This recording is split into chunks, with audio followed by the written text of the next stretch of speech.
Have you been thinking about senior living for yourself or someone you know and not really sure where to start? Well, you're in for a treat. This is your starter pack episode, 10 things you need to know before you ever set foot in a senior living community or start your research. Welcome to the Pineapple Podcast with Commonwealth Senior Living. I'm Amber Turner, Senior VP of HR. And I'm Kristy Ruppe, Craddock, Chief Sales and Marketing Officer. And we're kind of excited. This is a big deal. This is our first episode. Yeah. And I'm pumped for it. I'm excited. It feels good. Yeah, it does feel good. So, Amber, what got you started in senior living? I feel like I didn't have a super traditional path into senior living, but when I look back, there were so many things throughout childhood and young adulthood that really kind of pointed me and led me here. So both of my parents were in healthcare in some aspect. My dad worked in a hospital, my mom in a dentist office.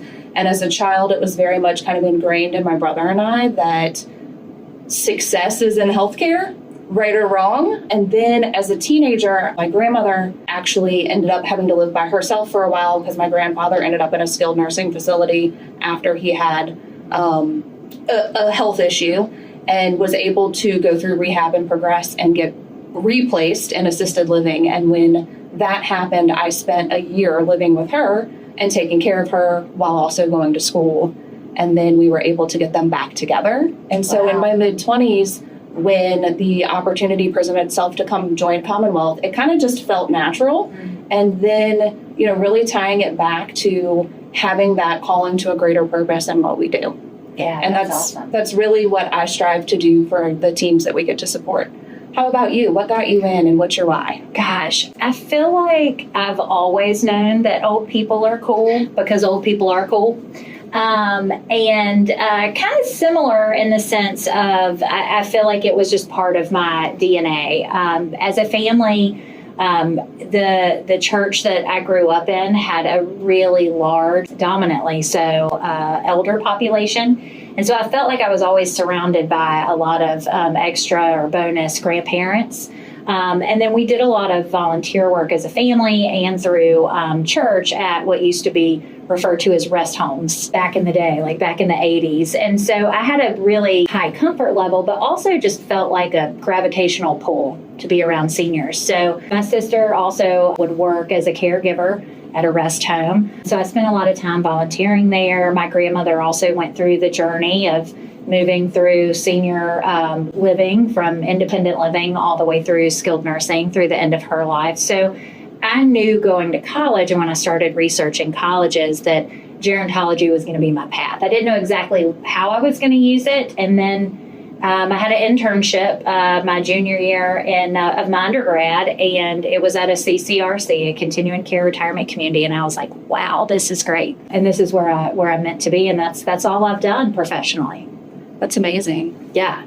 It's always interesting to me to hear how different people arrive in this line of work. Right. Because everyone's story is different. So, yeah, cool stuff. So we said we were going to talk about 10 things that you need to know when you're starting this journey. And for me, I think the very first thing as a family or a senior you need to think about is if you could paint the ideal lifestyle for your retirement years, for your golden years, your sunset years, however you want to tag it, what would that look like? Like, what does living your best life look like through aging? And really thinking about everything from what do you want to do with your time? We think about senior living being less have-tos and more want-tos. Like, what do you want to spend your time doing in your sunset years to keep you entertained?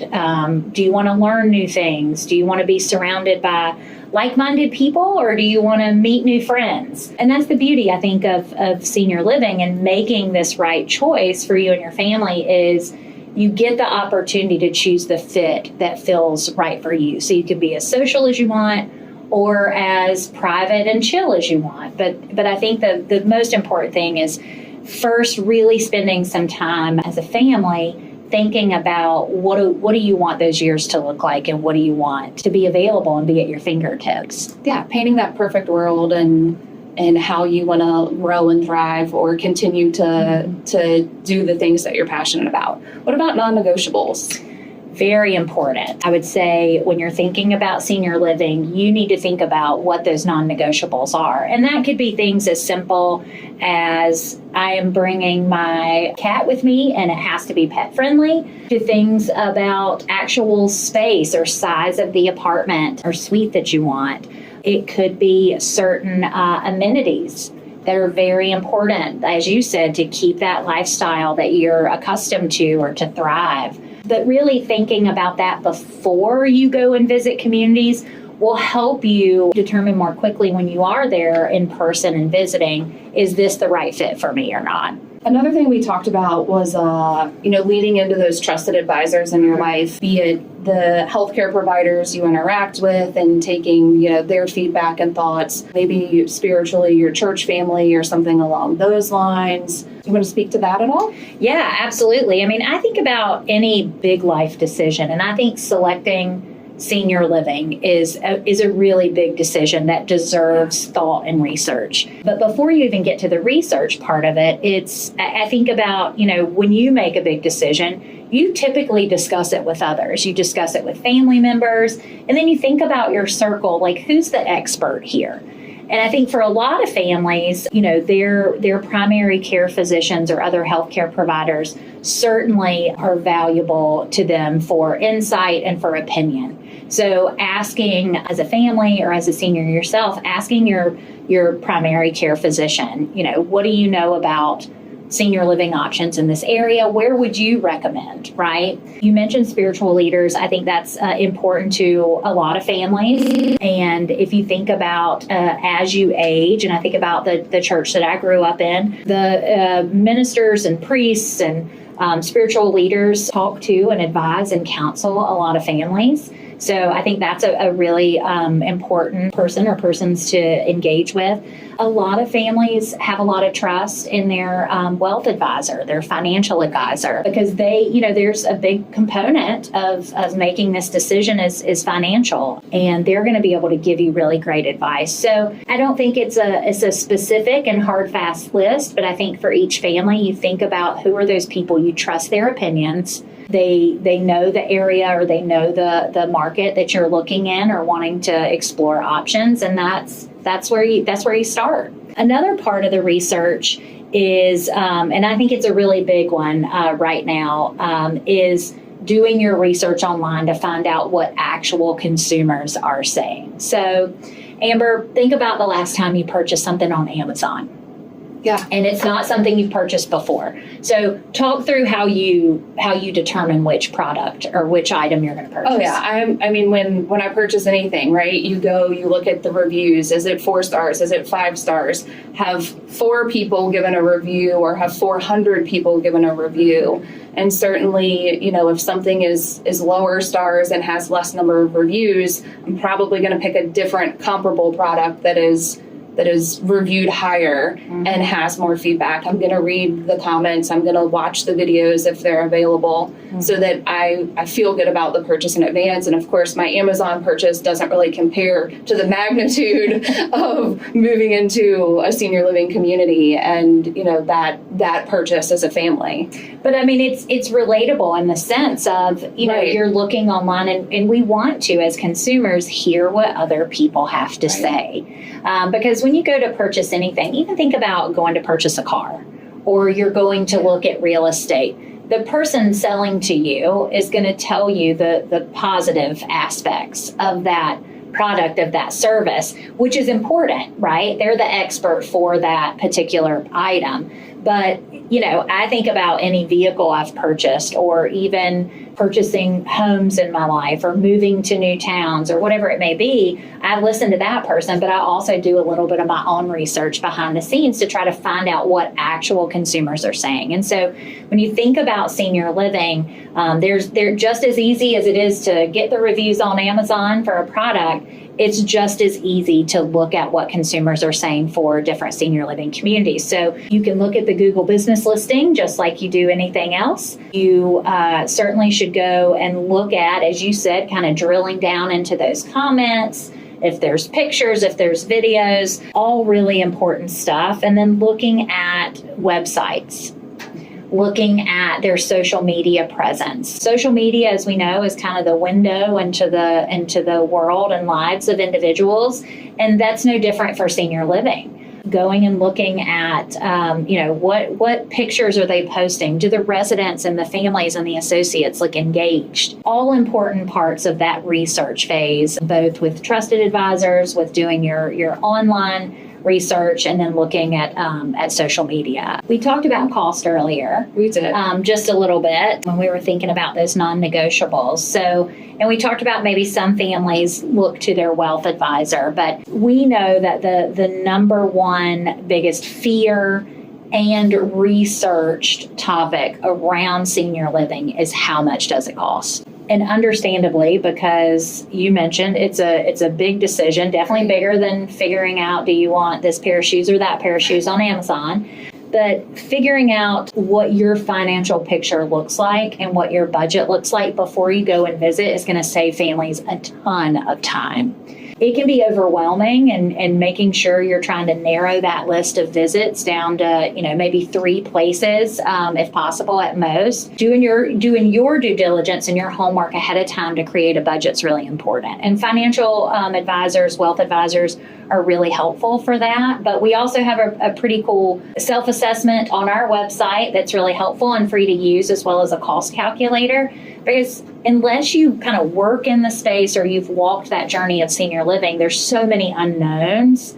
And with cost being such a big component on consumers' minds, the pre-planning financially and looking at what can you comfortably afford on a monthly basis, on an annual basis, and doing some projections is a really important step to do before you start visiting. So another thing we talked about was the timeline and not waiting until, it's an emergency and you really need to place your loved one or possibly yourself quickly. And certainly being able to have the time to walk through that financial planning and meet all the key components and players in your life yields to the importance of that timeline. So how about the timeline and not waiting until absolutely in that emergency? No, that's a really important point. And you mentioned kind of your why and your family's journey of your grandfather had an incident, and it kind of fast forwarded all of that for you as a family, and that's incredibly stressful. And we recognize that, roughly 1% of our population in this country understand what senior living is and what it does and what it provides, So we've got a tall task in front of us to try to educate the public. And hopefully our podcast does a little bit of that. But the timeline is really important, because when you think about if someone has a choice to be in an emergency situation or not, I'm pretty sure most of us would choose the or not in that scenario. Yeah. So if you're waiting for, and we hear this sometimes from families of, well, we're going to make a decision when X happens or when B happens, or we've heard families say, well, we're going to stay at home until, we're like mom is bedridden. Right? You don't get the opportunity to experience the lifestyle or really enjoy a highly enriched, engaging, vibrant lifestyle, right? So really determining what does your timeline look like? How did you arrive there, right? If you're saying it's 6 months, what needs to happen between now and 6 months? And thinking about that before you go and visit. If you are really dead set of, this is going to be 2 to 5 years out or 2 to 3 years out, it may not be in your best interest to start visiting communities right now, because what somewhere looks like today is likely not going to be the same of what it looks like in 5 years from now. So ultimately, the moral of the story is we really encourage families to start pre-planning, certainly to look ahead, but don't wait until your life and the crisis is on neon like our Pineapple podcast son, right? We want to plan ahead, think about your timeline and what's realistic, and how soon do you want to start enjoying that magic wand lifestyle of living your best life that we talked about as step number 1. Yeah. So one other item that we talked about was location and proximity to family, because obviously family is near and dear to most of our residents, and they want them to come and engage with them and be part of the events that are hosted in the community.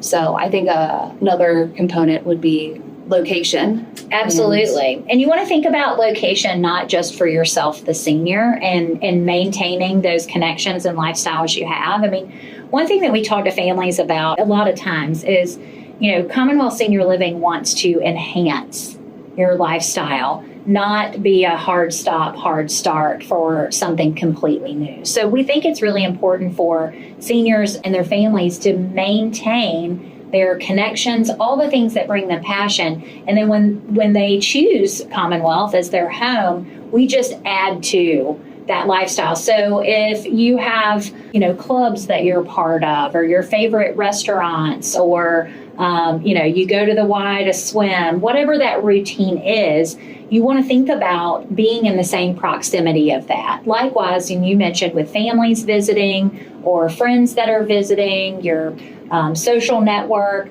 proximity and location matters for sure. We talked about a little bit about that short-term versus long-term outlook of not waiting for the emergency and doing some advanced planning so the decision can still be yours. But also a step that we find that it's important is think about what's important to you now.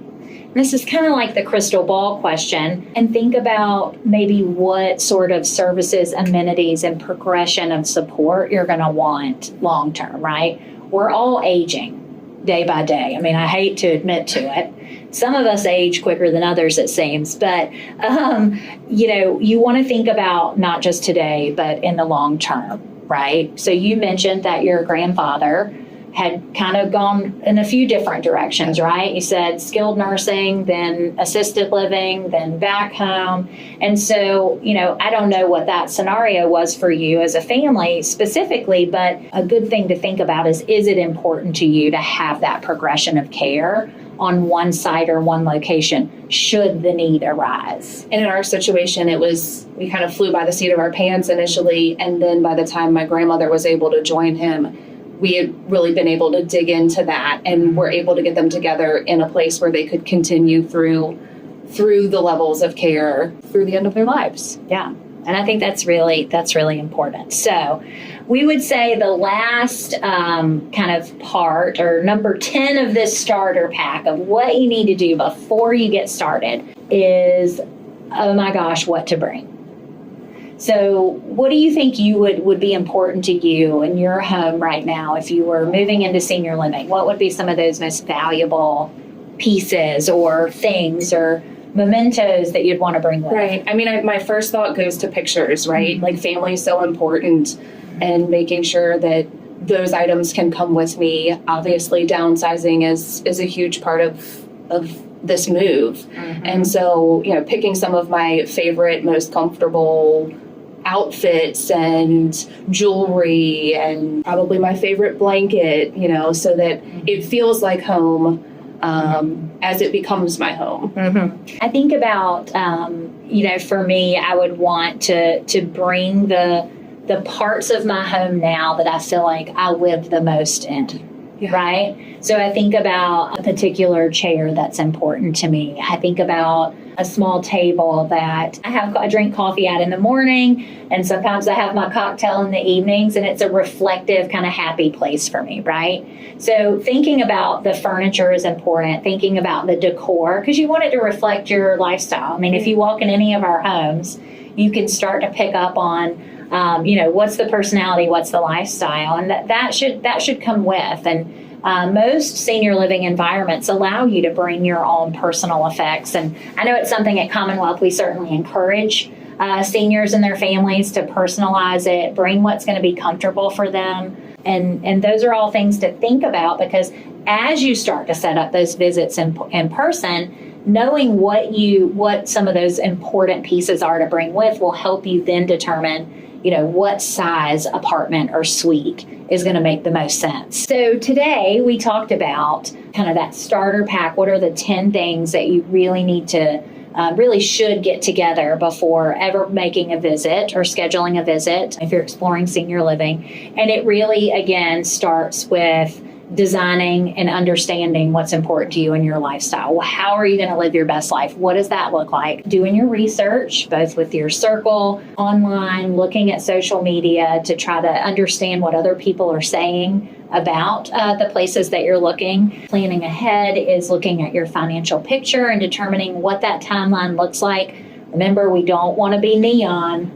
We don't want to wait for the emergency. We want to plan ahead when the choice and the options are still plenty and available for you. And really thinking about that long-term versus short-term outlook and what's going to be important to you today and what do you think is going to be important in the days ahead once you make a decision. So once you have all that together, then it'll be time to start setting up visits for communities and locations that meet all of that criteria to start that journey and that next step forward. So on future podcast episodes, because we're really getting the hang of this now, we're going to really dig into some of the things we talked about today and really all things aging because it impacts every person in this world. So we're excited about the future for the Pineapple podcast.